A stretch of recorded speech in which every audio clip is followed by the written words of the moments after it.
ইসরায়েলে ইরানের নজিরবিহীন ক্ষেপণাস্ত্র হামলার পর উত্তপ্ত হয়ে উঠেছে পুরো মধ্যপ্রাচ্য।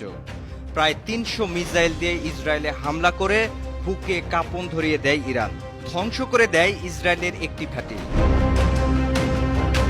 এই হামলার প্রতিশোধ নিতে ইসরায়েলও মরিয়া হয়ে উঠেছে। পাল্টা হামলার আশঙ্কায় ইরানও রয়েছে সর্বোচ্চ সতর্ক অবস্থায়। এই উত্তেজনায় নতুন মাত্রা যোগ করল ভূমধ্যসাগরে রাশিয়ার যুদ্ধজাহাজ। অনেক বিশ্ববাসী জানে রাশিয়া ইরানের বিশ্বস্ত মিত্র। সেই হিসাবে অনেকে ধারণা করছে ইরানে ইসরায়েলের সম্ভাব্য পাল্টা হামলা ঠেকাতে রাশিয়ার এই যুদ্ধজাহাজ।